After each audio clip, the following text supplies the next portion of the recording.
So, you found my confession. I wondered if you would. I wondered if Kyle would ever hit play on this final file, or if he'd bury it deep in the server, hoping to forget the monster his grandfather became. If you're listening, hello again? It's me, Alistair Rosenthal, the ghost in the machine, the man who won his war and lost his soul. I've been here, in my gilded cage beneath the earth, for 3 months now. The world above has moved on. The scandal of the Rosenthal murders, because that's what the press calls them now, with that delicious, grim finality, has faded from the front page. Richard and Eleanor are in prison, awaiting trial, their faces replaced in the news cycle by fresh tragedies and new scandals. And Kyle, my Kyle, Hayes, the hero of the piece, the brave grandson who exposed the rot, the sole inheritor of a fractured empire. Hayes done everything I could have hoped for. The Rosenthal Pavilion is more popular than ever. He's a natural, it turns out. A born curator. He has his grandmother's eye for narrative, for making art tell a story. He thinks him gone. He thinks the man in the bunker vanished into the Aegean sunset, a specter finally at peace. Hayes half right. I am gone. The man he knew is dead. But I never left this bunker. The villa was a lie. A final piece of misdirection, even for him. Oh. The papers exist. The money was transferred. A villa was purchased. But I could never bring myself to go. To sit in the sun and enjoy the fruits of my what? My victory. My sign. No. I belong here, in the dark, with my screens and my memories. This is my penance. My self-imposed life sentence. I watch him on the monitors. Hayes thriving. Hayes stronger. The grief has hardened into a quiet, resilient strength. He gives interviews, his voice steady, his eyes clear. He talks about renewal, about healing. He never mentions me, the architect of all this pain. Hayes protecting what's left of the name. I am so proud of him, and the weight of that pride is crushing. I thought the story was over. The curtain had fallen. The players had taken their bows. But I was wrong, dead wrong. A new player has taken the stage. And this one I never saw coming. It started small, a glitch, a ghost in the machine. I was reviewing the previous day's security footage from the pavilion, a nightly ritual of mine, a way to feel close to Kyle, to the collection. It was a quiet day, a school group, a few tourists, Kyle working late in his new office, the one that used to be the head curator's. And then I saw it. At 11:37 p.m., long after the alarms were set and the doors were locked, a motion sensor triggered in the Asiatic art wing.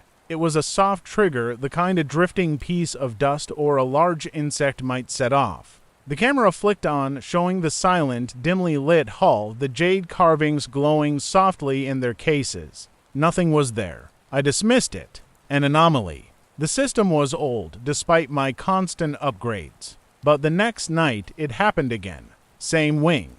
Same time, 11:37 p.m. This time, the sensor for the specific case holding the Han Dynasty bronze sensing immortal triggered. The camera showed the empty space in front of the case. For a fraction of a second, the feed stuttered, filled with digital snow, then cleared. My blood ran cold. This wasn't a glitch. This was a pattern. I became obsessed. For a week, I did nothing but watch that feed, waiting for 11:37 p.m. It happened for more times. Always the same. A sensor. A flicker? Nothing. On the 5th night, I was ready. I had isolated the feed, running it through a forensic analysis program it acquired from a less than savory contact in my past. I watched the clock on my screen, 11 hours 36 minutes and 50 seconds, 51:52 the sensor triggered. The camera activated. The empty hull. The stutter of snow. But my program caught what the human eye would miss. In the 3 frames of digital snow, there was a pattern. A code. It was buried, encrypted within the visual noise itself. It wasn't a malfunction. It was a message. My hands, usually so steady, were trembling as I worked the keyboard. Isolated the corrupted frames, stripped out the data. It took me 2 hours to break the simple cipher. It was child's play. Really. An insult. The message was 3 words. I know. Come out. The air left my lungs. I pushed back from the console, my heart hammering against my old ribs. This wasn't Kyle. He had no reason for such theatrics. This wasn't the police. They would have kicked the door down. Someone else knew I was here. Someone who could hack my private, ultra-secure system. Someone who was playing with me. The piano music in the bunker suddenly felt like a funeral dirge. I was not alone. I had never been alone. The next night, I didn't wait for the censor. At 11:35 p.m., I typed a message into the same channel, embedding it into a diagnostic pulse I sent through the security system. "Who are you?" The response was immediate. At 11:37 p.m. exactly, the camera in the main rotunda triggered. Not a flicker this time. A clear, steady feed. And there, standing in the center of the rotunda, directly under the oculus, was a figure. He was tall, gaunt, dressed in a dark, impeccably tailored suit that seemed to absorb the low light. He had no face. Or rather, his face was a smooth, blank porcelain mask like an unfinished mannequin. He stood perfectly still, his hands clasped behind his back, looking directly up into the camera. Into me? A new window opened on my screen. Text typed in a crisp, cold font. An admirer. A collector of sorts. "You have something of mine, Alistair. You've come to collect." Ice water flowed in my veins. A collector. The world was full of them. Vultures and connoisseurs. But this was different. The way he stood. The chilling stillness. The mask. This was no ordinary rival. I collected nothing that was not rightfully bought. I typed back, my fingers clumsy with a fear I hadn't felt since I first read the investigator's report on my children. The figure on screen didn't move, but the text response came instantly. Rightfully. A debatable term. You bought the Sensing Immortal from a dealer in Macau in 2004. His name was Liu. You paid him a fortune, but he was not its owner. He stole it from my family. It is a legacy item, Alistair, like your collection, and I intend to reunite it with the rest of my inheritance. The Sensing Immortal. I remember the acquisition vividly. It was one of my most prized pieces. The dealer, Liu, had been nervous, desperate for the sale. It assumed it was the black market nature of the deal. I never asked enough questions. I saw the beauty, the history, and I had to have it. I was blind to the pain it might carry. "The collection is not mine to give," I responded. "It belongs to my grandson now." The masked figure's head tilted, a slow, predatory gesture. The text appeared. Kyle. Yes, a remarkable young man. So full of potential. So fragile. It would be a tragedy if the weight of this new responsibility became too much to bear. If he, too, suffered an accident. The threat was as clear as the glass in the display cases above. He wasn't just after the artifact. He was after Kyle. He knew my weakness. The only weakness I had left. Rage, hot and blinding, burned through the fear. I had torn my family apart to protect Kyle from one kind of monster. I would not let another one touch him. "You will not go near him," I typed, the keys cracking under the force of my fingers. "Then give me what I want. The Sensing Immortal. And not just the piece. I want the provenance. The records. Everything you have on Liu. You have 48 hours. Leave it in the anteroom of the pavilion. If you involve the authorities, if you warn Kyle, I will burn your entire legacy to the ground and salt the earth." Starting with him, the screen went black. The feed from the rotunda cut out. The figure was gone. I sat in the humming silence of the bunker, the ghost of that blank, white mask burned into my vision. I had fought a war against the betrayal of blood. That was a known quantity, a human evil. This was something else, something older, colder. A predator from the shadowy world had trafficked in for decades, now come to claim its due. I had 48 hours. I spent the first 12 in a frenzy of research. I dug out the old files on the Sensing Immortal, the bill of sale from Liu, the photographs, the carbon dating reports. It was all flawless. Too flawless. I tracked Liu through my old networks. The message came back quickly. Liu had disappeared in 2005, presumed dead. This man, this masked collector, had been waiting, patiently, for nearly 20 years. I couldn't give him the piece. The will's conditions were absolute. If a single item left the collection, the entire thing was forfeit to the Foundation. Kyle would lose everything, he'd be defenseless. But if I didn't, this man would make good on his threat. I believed him. I could feel the absolute conviction in his digitally transmitted words. I was trapped, again, by my own rules, my own curse. I had to see him. I had to look this devil in the eye, even if that I was painted on porcelain. On the second night, at 11:30 p.m., I sent another message. I will meet you. Tonight. The Pavilion. Alone. The response was a single word. No. Then, a new feed opened on my screen. It was a live camera from outside Kyle's apartment building. He was just getting home, shrugging off his jacket, looking tired but content. The camera angle was from across the street, high resolution. A professional surveillance setup. My blood froze. I dictate the terms. Alistair, the text appeared.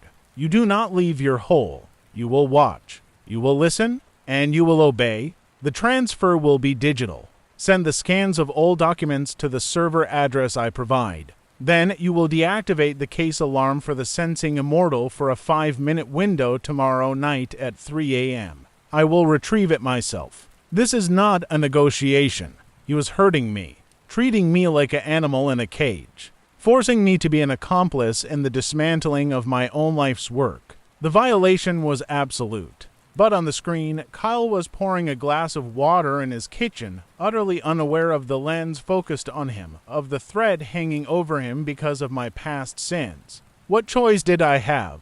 With hands that felt like blocks of stone, I began scanning the documents, page after page of my complicity.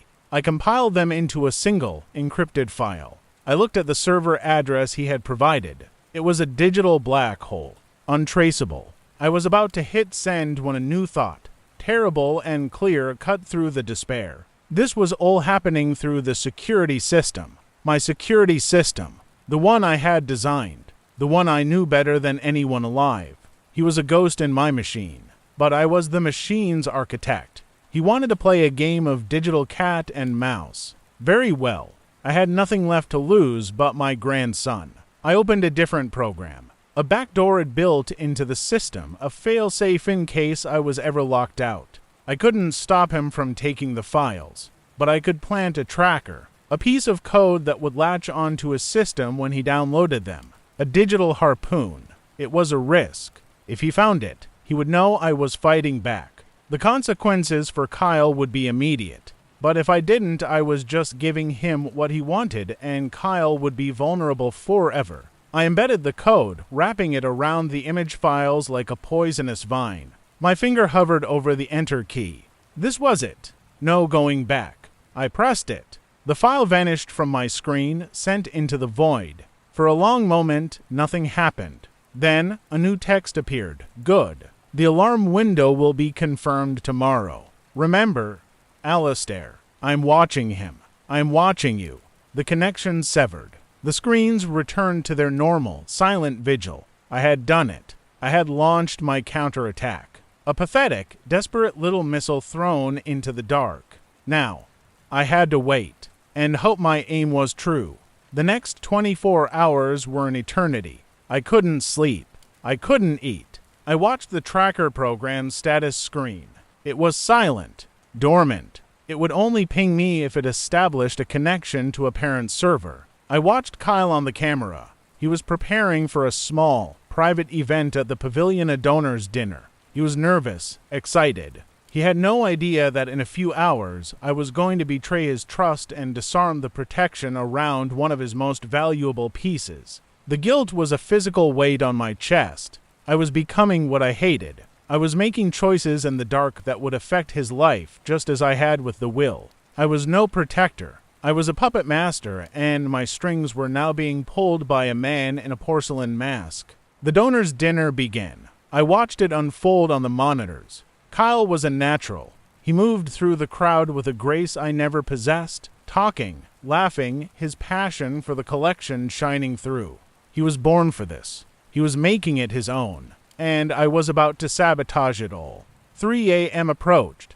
The pavilion was empty, dark, and silent. My finger hovered over the command that would deactivate the magnetic lock and the laser grid around the Han Dynasty bronze. It was like holding a gun to my own head. At 59 a.m., my tracker program beeped. A soft, insistent sound. A single, triumphant tone. It had worked. The harpoon had found its mark. The code had latched onto a server, and it was sending back a data stream. I opened the connection, my breath caught in my throat. It was a directory.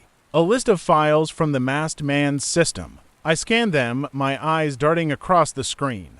Financial records, shipping manifests, and then a folder simply labeled Family. I opened it. Inside were photographs. Old, black and white. A family standing in front of a traditional Chinese compound. A severe-looking man, a beautiful woman, and 2 young boys. There were documents in Mandarin. I couldn't read them, but I recognized official stamps, deeds, bills of sale. And then I saw a name, typed on a cover sheet, Zheng family, Xianyu collection. Xianyu? The name rang a distant, terrible bell. It heard it whispered in the back rooms of auction houses. A legendary collection assembled by a mainland industrialist before the Second World War. It was said to have been looted, dispersed, lost to history during the chaos of the Revolution. The Sensing Immortal was part of the Xianyu collection. This man, the masked figure, he was a Zheng, an heir. He wasn't just a thief or a rival collector. He was on a crusade. He was reassembling his birthright. And I was in his way. I looked at the clock. 3 a.m.? My hand was still hovering over the alarm deactivation command. I had a choice. I could obey. I could let him take the piece. Kyle would be safe, for now. The collection would be broken, but he would be alive. Or I could defy him. I could leave the alarms active. I could call his bluff. But it wasn't a bluff. The live feed of Kyle's apartment was still on my screen. He was sleeping peacefully. My finger trembled. I couldn't do it. I couldn't risk Kyle. Not again? I entered the command. The status light for the Sensing Immortal case turned from green to red on my screen. The alarms were offline. The magnetic lock was disengaged. The trap was open. I switched to the camera feed from the Asiatic art wing. The hall was empty. The Sensing Immortal sat in its case, glowing under the faint emergence sea lights. I waited. 3:01 a.m. 3:02 a.m. Nothing. 3:03 a.m. A shadow detached itself from the deeper shadows at the end of the hall. The masked man. He moved with an unnerving, silent grace. He didn't hurry. He walked directly to the case, his porcelain face reflecting the dull gleam of the bronze. He didn't break the glass. He simply reached down, lifted the unlocked lid, and retrieved the artifact. He held it in his hands, turning it over, a lover's caress. He stood there for a full minute, just looking at it. Then he turned. He looked directly up at the camera. He couldn't know I was watching from the bunker, but he looked right into the lens, right at me. He gave a small, almost imperceptible nod. Then he turned and walked away, the Sensing Immortal cradled in his arms, disappearing back into the darkness from which he came. He was gone. I had done it. I had saved Kyle. I had broken my own curse with my own hands. I reactivated the alarms. The red light turned green. The case was secure. Empty. I felt hollow. Defeated. I had won my first war through brilliant, cruel strategy. I had lost this one through total, abject surrender. I looked at the tracker program. It was still active, still feeding me data from the Zheng server. It was my only tether to this new enemy. My only advantage. I began to sift through the files, the anger and shame hardening into a new, cold purpose. He had his prize, but I had his secrets. The war wasn't over. It had just begun. And this time, I had no bunker to hide in. I was already in the trenches. He thinks Hayes won. He thinks I'm a broken old man, cowering in the dark. But Hayes forgotten what I am. I'm Alistair Rosenthal, and I am a collector. And I have just started collecting on him. I don't know who will hear this. My grandfather, he left me this equipment. He said to use it if I ever needed to find the truth. I think I need to now. My name is Kyle Rosenthal, and something is wrong.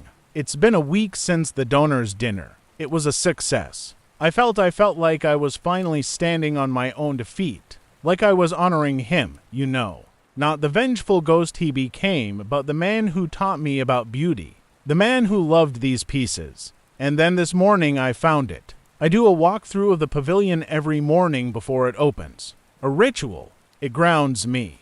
I started in the Asiatic art wing. I always save it for last. It's my favorite. The silence there is different. Older. I was standing in front of the Han Dynasty bronzes. The sensing immortal has always been the centerpiece. The way the light catches the green patina, it's like looking at captured time. Except it wasn't there. The case was empty. My first thought was that it had been moved for cleaning. But that's scheduled. Logged. I checked my tablet. Nothing.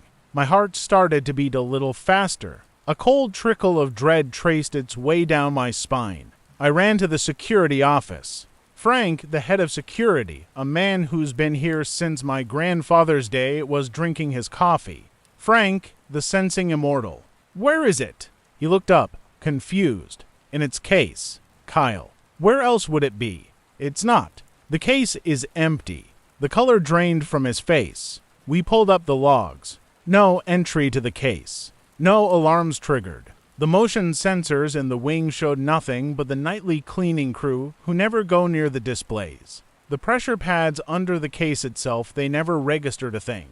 It was as if the statue had simply vanished. We reviewed the footage from last night. The camera in the Asiatic wing shows the case, the statue inside, all night. There's a glitch. At 3:02 a.m., the feed stutters for exactly 3 seconds. Just digital snow. When it clears, the case is empty. It's impossible. It's a locked, alarmed case in a locked, alarmed room with motion sensors and pressure pads. And it was stolen in a 3-second blind spot. Frank is calling the police. Insurance investigators are on their way, but I can feel it in my gut. This isn't a normal theft. This is something else. I came down here, to Grandfather's old study, his real study, above ground. The one he left me.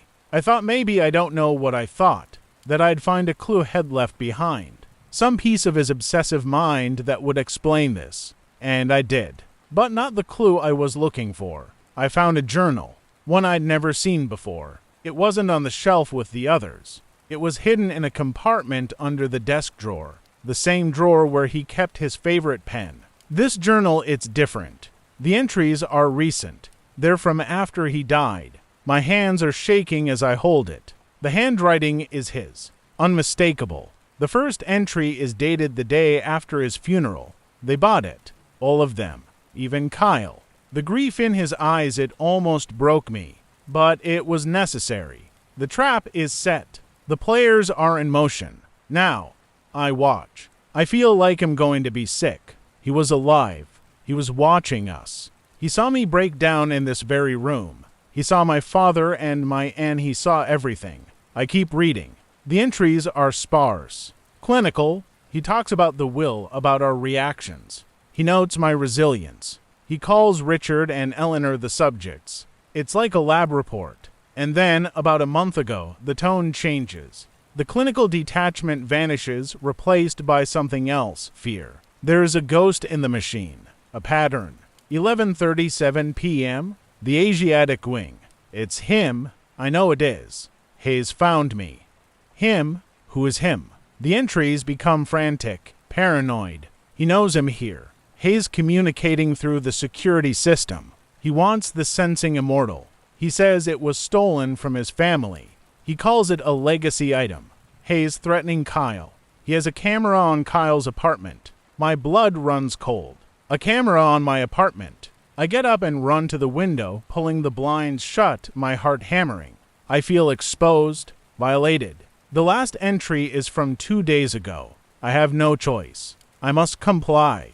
I will deactivate the alarms at 3 a.m. He will take it. I have embedded a tracker in the files he demanded. It is my only hope. May God forgive me for what I am about to do to my grandson's legacy. And may he protect Kyle from what is to come. I sink to the floor, the journal slipping from my numb fingers. He didn't just watch. He participated. He let this happen. He actively helped a thief steal from his own collection, from my collection, to protect me. The weight of it is crushing. Hayes alive. Hayes been here all along. And Hayes in trouble. A different kind of trouble than the one he so brilliantly orchestrated. This isn't a war against his family. This is a war against a ghost from his past. A ghost who can walk through walls and vanish statues into thin air. The police are upstairs now. I can hear their voices, the heavy tread of their boots. They'll want a statement. They'll ask questions I can't answer. How can I tell them my dead grandfather helped stage the theft? How can I tell them I'm being watched by a man in a mask? I can't. I have to handle this myself. The way he would. With cunning. With secrecy. I look at the podcasting equipment. The microphone is staring at me, a dark and blinking eye. This is what he left it for. Not for confession. For communication. For war. I have to find him. I have to find Grandfather. But where do I even start? The audio shifts. We are back with Alistair in the bunker. His voice is a ragged whisper filled with a frantic energy. He knows. Kyle knows. I saw it on his face. He found the journal. I'd hoped he would. Eventually. I left it for him as a fail-safe, a way to explain myself if things went horribly wrong. And they have. I watched him on the security feed in the study. I saw the moment he read the last entry. The shock, the betrayal, the fear. He looked so young, so lost. I wanted to scream through the speakers to tell him I was here, that I was sorry. But I couldn't. He's not safe. The mask is still watching him.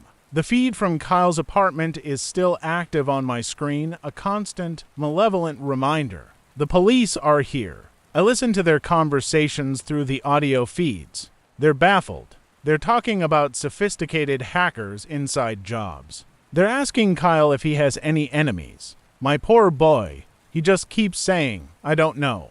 But I know. The tracker I planted, it's been a fire hose of information. The Zheng server is a treasure trove of secrets. I've spent the last week deciphering it, and what I've found is more terrifying than I could have imagined. This isn't one man. It's an organization. A society. They call themselves the Curators. Their sole purpose is to reclaim lost cultural heritage by any means necessary. They see themselves as righteous, as heroes. The Sensing Immortal was just one item on a very, very long list. A list that includes dozens of pieces currently in my collection. The Rosenthal Pavilion isn't just a museum to them. It's a gallery of their stolen property. And I am the chief thief. The leader. The man in the mask, his name is Zheng. The younger of the two boys in the photograph. His brother, Min, was killed during the Red Guard's purge of their family estate. Wei escaped. He spent decades building his fortune, his network. And now, he's closing the circle. He's not just collecting art. He's collecting justice. And I am in his way. The tracker led me to a physical location. A shell corporation based in Geneva. A law firm that handles discrete acquisitions. I can't touch it. But it's a thread. I have to get a message to Kyle. I have to warn him. But how? Every line of communication is potentially monitored by Zheng. There's only one way. A face-to-face meeting. In a place he wouldn't expect. A place only he and I know about. But to do that, I have to leave the bunker. For the first time in over a year, I have to step out into the world. The thought fills me with a primal terror. What if I'm seen? What if Zheng is waiting? What if he rejects me? The police are finishing up. I hear them leaving. Kyle is alone in the study again. He's sitting at the desk, his head in his hands. This is my chance. I go to the back of the bunker, to a section hidden behind a false wall of bookshelves. My go bag. Cash. A new passport. A gun I haven't held in 20 years. It feels heavy, alien, evil in my hand. I leave it. I won't become that kind of monster again. I take a deep breath. I key the code into the hidden door. It hisses open, revealing a narrow, concrete staircase smelling of damp earth and old stone. This tunnel leads to the old carriage house on the edge of the property, a building that hasn't been used in 50 years. Each step is an agony. My legs are weak from disuse. The air is cold. I feel exposed like a crab without its shell. I reach the end of the tunnel, another keypad. I enter the code. The door swings open into a dusty, cobweb-filled space, filled with the skeletons of old automobiles. I peer out a grimy window. The coast is clear. It's dusk. The long shadows will provide some cover. I have to get to the city, to the old botanical gardens. There's a bench there, tucked away behind a grove of bamboo.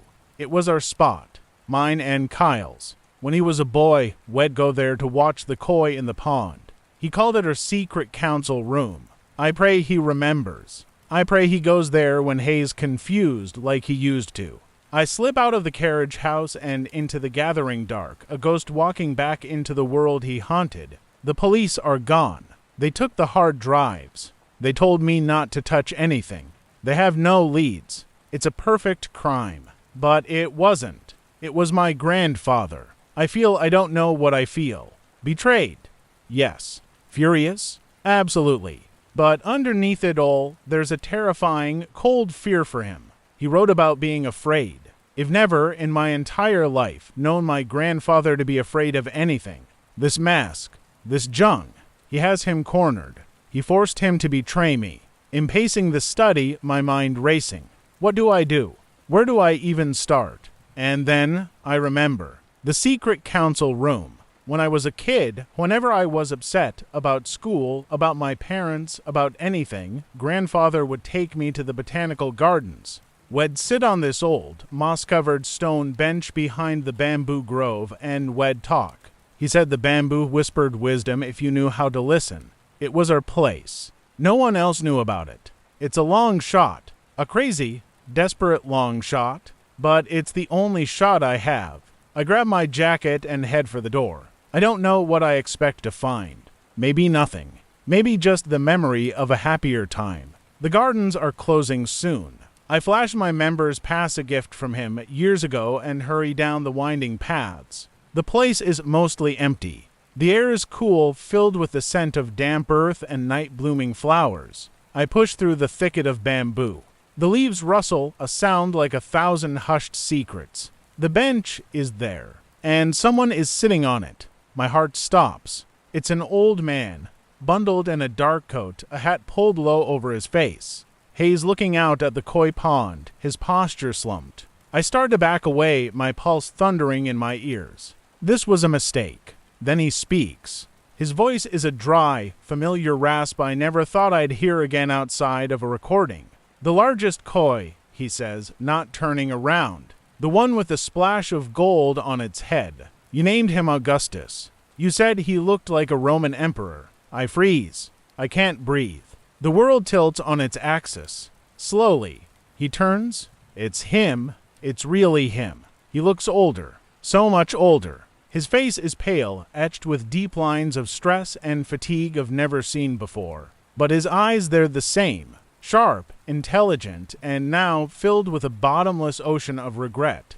Hello, Kyle, Alistair Rosenthal says. I can't speak. I can't move. I just stand there, staring at the ghost of my grandfather. Am so sorry, my boy, he whispers, and his voice breaks. For everything. And that's what breaks me. The apology. The raw, unvarnished pain in his eyes. The anger and betrayal I felt moments ago shatter, and all that's left is a devastating, overwhelming relief. He's alive. I stumble forward and collapse onto the bench next to him. I don't hug him. I can't. The chasm between us is still too wide. But am here. You're alive, I finally manage, my voice hoarse. In a manner of speaking, he says, his gaze returning to the pond. I've been residing in a specially designed oubliette beneath your feet, more or less. The bunker, I say. The journals. He nods slowly. You found them? I knew you would. You were always the curious one. Why? The question tears out of me, laden with all the confusion and hurt. Why the charade? Why put me through all of that? Why didn't you just come to me? He turns to look at me, and the intensity in his eyes is frightening. Because I had to be sure, Kyle. I had to be sure the rot went all the way to the core, and I had to make the punishment inescapable. If I had involved you, your goodness, it would have complicated things. It would have given them a weakness to exploit. I couldn't risk it. He pauses. And I was a coward. I couldn't bear to see the look in your eyes when you realized what I had to do. The look that's in them right now. I look away, my own eyes stinging. He's right. The look is there. The hurt is there. This man, I say, steering us to the present danger. Zheng. His body tenses. Wei Zheng. He is formidable. He is not a common thief. He is a man on a holy mission, and we are the infidels standing in his way. He took the sensing immortal because he believes it is his. And Hei's not wrong. What do you mean? The dealer I bought it from knew he was a thief. He stole it from the Zheng family during the cultural upheaval in China. I didn't know. I didn't ask. I saw a beautiful thing and I had to have it. My greed, my obsession, it has brought this upon us. So we give it back. I say, the solution's seeming simple. We give him what he wants. We negotiate. It's too late for that, Kyle. Grandfather says, his voice grim. He doesn't just want the sensing immortal. He wants it all. Every piece in the collection that was ever part of the Xianyu collection. There are dozens, and he will stop at nothing to get them. He threatened you, directly. He has a live feed of your apartment. He told me if I didn't comply, he would burn our legacy to the ground, starting with you. The reality of the threat sinks in cold and sharp. This isn't about art. It's about survival. What do? I ask, my voice small. We fight, he says, and there's a flicker of the old grandfather, the strategist, the collector. But we fight smart. He thinks I'm a broken old man. He thinks you're a naive boy. We must use that? How? I planted a tracker in the files I sent him. It's led me to a law firm in Geneva, a front for his operations. It's a start. But we need more. We need to understand his network, his resources. The police are useless. He cuts me off, his tone final. They will get in the way. They will alert him. This is between him and us. A private war. He reaches into his coat pocket and pulls out a small, sleek smartphone. He hands it to me. This is a secure line, encrypted. The only number programmed into it is mine. We communicate through this and only this. You cannot tell anyone I am alive, Kyle. No one. Not the police. Not your friends. No one. If Zheng finds out I've made contact with you, he will act. Immediately. I take the phone. It feels heavy, dangerous. What do you want me to do? I ask. Go back to the pavilion. Act normal. Grieving. Confused. Let the police do their futile work. Meanwhile, I will continue to mine the data from the tracker. I will find a weakness. And when I do, he looks at me. His eyes like chips of flint. We will strike. He stands up, his joints creaking. The moment of vulnerability is gone, replaced by the ruthless patriarch. I have to go back into the dark, he says. You must walk in the light, but we are connected now. We are a team. He turns to leave. Grandfather, I call out. He stops. I'm glad you're not dead, I say, and I mean it with every fractured piece of my heart. He doesn't turn around, but I see his shoulders tighten. He gives a single, sharp nod, and then Hei's gone, swallowed by the whispering bamboo. I sit on the bench for a long time, the secure phone clutched in my hand. The koi swim in their placid pond, oblivious. Augustus, the emperor, glides past. Everything has changed. Again, my grandfather is alive, and we are at war. The die is cast. The alliance is forged. My grandson is now my soldier. The thought fills me with a profound shame and a terrifying hope. I am back in my hole. The screens glow around me. The data from the Zheng server flows across one of them, a river of secrets. I have found something. A name buried in the financial records. A recurring payment, a retainer, to a man based here in the city. A man with a very particular set of skills. A man who specializes in corporate espionage and asset recovery. His name is Julian Croft. He is Wei Zheng's local operative. The man who likely physically took the sensing immortal. The man who placed the camera on Kyle's apartment. He is the key. If I can get to Croft, I can get to Zheng. I pull up everything I can find on him. He's a ghost, of course. But everyone leaves a footprint. A favorite restaurant. A dry cleaner. A mistress. I will find it. I look at the secure phone on my desk. I want to call Kyle, to hear his voice, to reassure him, but I can't. Not yet. I have to protect him.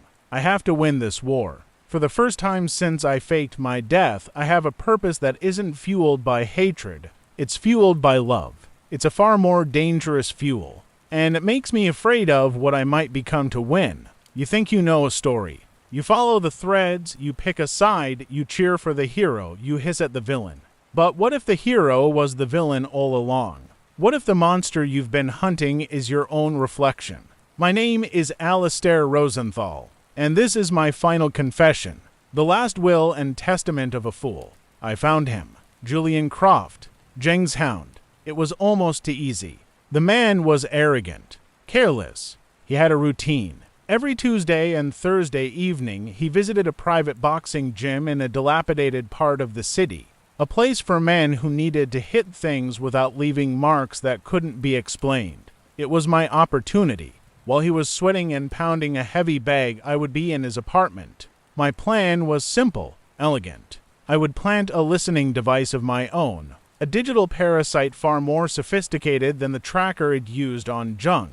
I would turn their own weapon against them. I told Kyle. Through the secure phone, his voice was tight with fear, but he understood. "Be careful," Grandfather had said. The concern in his voice was a balm on my rotten soul. It gave me strength. I left the bunker under the cover of a rain-swept night.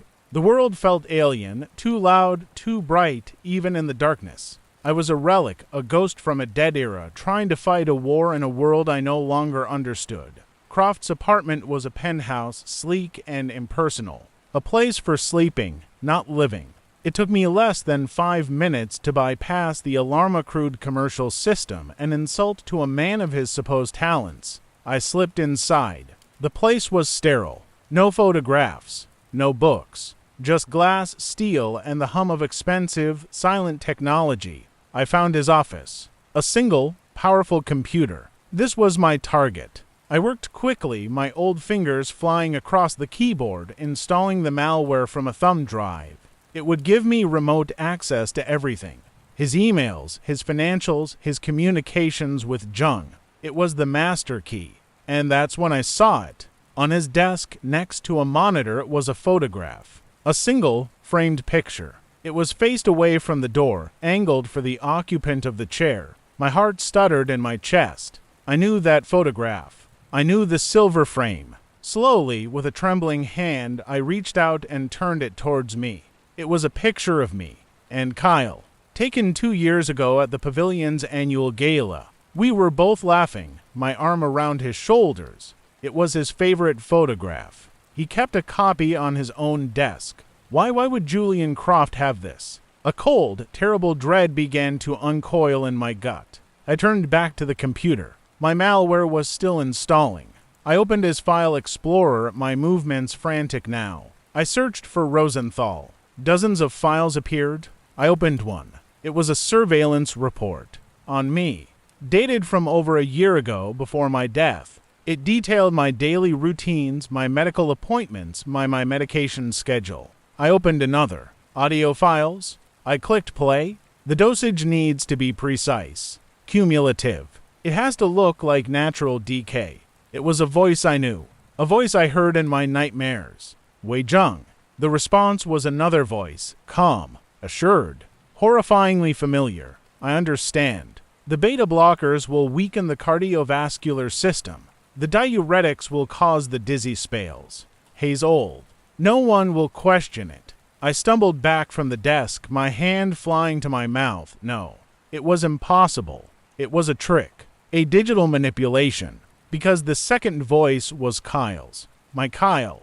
My grandson. My savior. I scrambled for the other files. There were schematics. Of my house. Of the security system. There were transcripts of conversations between Kyle and Zheng.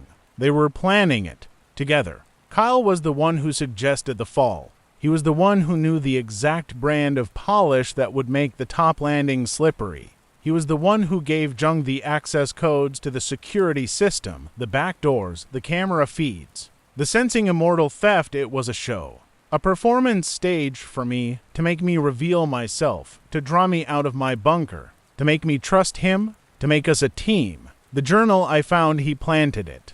The desperation in his voice when he confronted me at the gardens, it was an act. A brilliant, monstrous act. He hadn't been protecting me from Zheng. He was Zheng.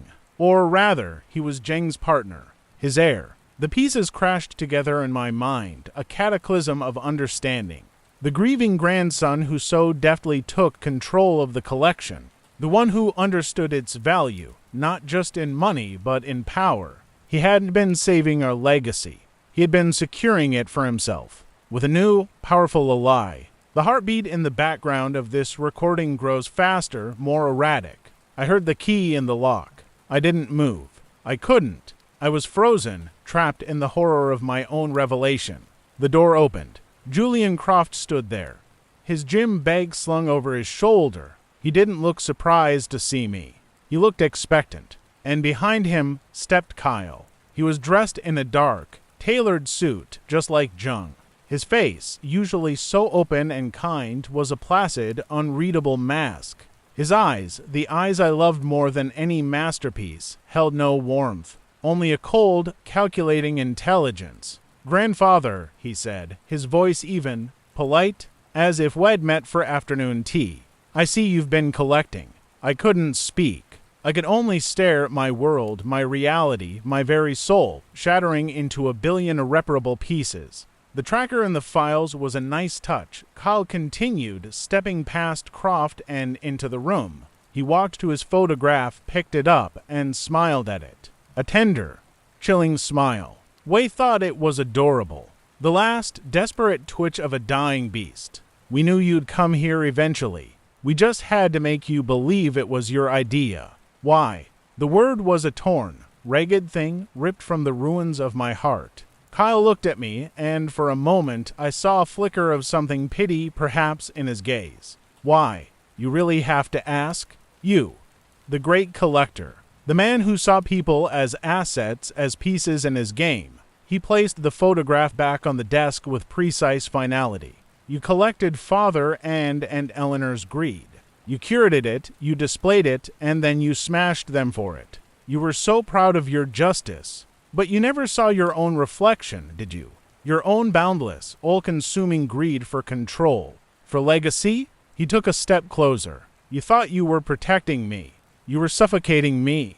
This collection, this fortune, it was my birthright. But you had it locked in a glass prison with a will that was a monument to your own ego. I couldn't touch it. I couldn't sell a single sketch to build my own life, my own empire. I was just the keeper. The custodian of your glory." His voice remained calm, but the venom beneath was acid. "Wei Zheng approached me 2 years ago. He knew about the Xianyu pieces. He offered me a partnership, a way out, a way to have it all. The collection, the money, the freedom. All I had to do was help him remove the obstacle." "The obstacle," I whispered. "Me. You were the lock on the treasure chest, grandfather. And every lock can be picked." He gestured around the apartment. The threatening messages, the masked boogeyman. It was a story, a narrative written for you, to manipulate the master manipulator, to make you trust me, to make you need me, to make you come out of your hole and walk right into our trap. I thought of our meeting in the garden, his fear, his relief, every word, a lie, every emotion, a counterfeit. He was a better actor than I could ever have imagined. He had learned from the best, from me and the will. I asked, my voice hollow, "The revenge on your father." Kyle's smile was thin and cruel, a happy bonus. They were insufferable, greedy, small-minded fools. They deserved what they got, and their conviction made my position all the more secure. The poor, tragic grandson left to pick up the pieces. No one would ever suspect me. He had played us all. Me, his father, his aunt, Zheng. He was the silent conductor of our orchestra of ruin. "Wei Zheng," I stammered. "Hei's real?" "Oh, Hei's very real," Kyle said. "And Hei's waiting to meet you. Properly this time, without the mask." He nodded to Croft. The man stepped forward, pulling a syringe from his pocket.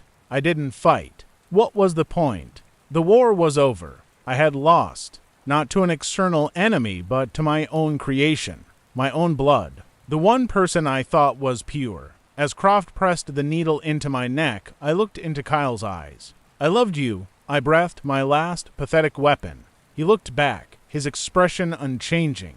I know, he said softly. That was the problem. The darkness rushed in, cold and absolute. The audio shifts. The heartbeat sound is gone. Alistair's voice is different now. It's clear, but it's being filtered, processed. It's coming from a speaker. I awoke here. Wherever here is. It's a room. A beautiful, sterile, windowless room. The walls are white. There is a bed, a chair, a small desk. It looks like a very expensive, very minimalist hotel suite, or a very comfortable prison cell. On the desk is a computer monitor. It's the only thing in the room. It flickered to life as I woke up. The face that appeared on the screen was one I had only seen in a grainy, decades-old photograph. Wei Zheng. He is an old man, like me. His face is a web of wrinkles, but his eyes are sharp, black, and filled with a serene, unshakable calm. Alistair Rosenthal, he said, his voice accented, cultured. At last, we meet without pretense. I said nothing. What was there to say? Your grandson is a remarkable young man, Zheng continued, a worthy successor to both our legacies. He has your strategic mind and my patience. What do you want? I managed to rasp. I want what was always mine, he said, the Xianyu collection. Kyle is in the process of recataloguing the pavilion's holdings. The pieces that are rightfully mine will be quietly transferred to a foundation I control. The rest he is free to sell, to keep, to burn. It is his now, as it should have been from the beginning. And me? I asked, though I already knew the answer. Zheng smiled, a thin, bloodless movement. You are a completed exhibit, Alistair. The final piece in my collection. The man who stole my past, now housed in a room of my design. You will live out your days here, in comfort, with every physical need met. You will have access to books, to music, to any media you wish. Except, of course, the outside world. He had collected me. The ultimate revenge. Not death, not violence. Curation? Why keep me alive? I asked. To bear witness, Zheng said, his smile fading. You will watch on this screen as Kyle transforms the Rosenthal name. As he builds his own empire, free from your shadow. You will see every triumph, every acquisition, every headline. You will have a front row seat to the future you tried to control but now can only observe. That is your penance. The screen split. On one side was Zheng's face. On the other, a live news feed. Kyle was at a press conference, standing in front of the Rosenthal Pavilion. He was announcing a new strategic vision, a partnership with the Zheng Cultural Foundation. He looked confident, powerful, a king claiming his throne. He was everything I had ever wanted him to be, and the sight of it was a torture more exquisite than any I could have devised. Zheng's face vanished, leaving only the image of my grandson, my betrayer, my masterpiece. This is my existence now. I am a specimen in a jar. My curse was never the collection. It was the bloodline. The rot wasn't just in Richard and Eleanor. It was in me. And I, in my infinite arrogance, cultivated it in the one person I thought I was saving. I have this recorder. A final bitter joke from Kyle, perhaps. A way for me to scream into the void. He knows I will. It's in my nature. So I am recording this. My final statement. The true end of the story. You listened to my tale of revenge and thought I was the clever one. The wrong patriarch striking back from the grave. But you were wrong. Dead wrong. The clever one was the quiet boy. The one who watched. The one who learned. He didn't break the curse of the collection. He became it. And I am just another valuable object locked away in a dark room, waiting for time to turn me to dust. There is no more to say. The collector has been collected.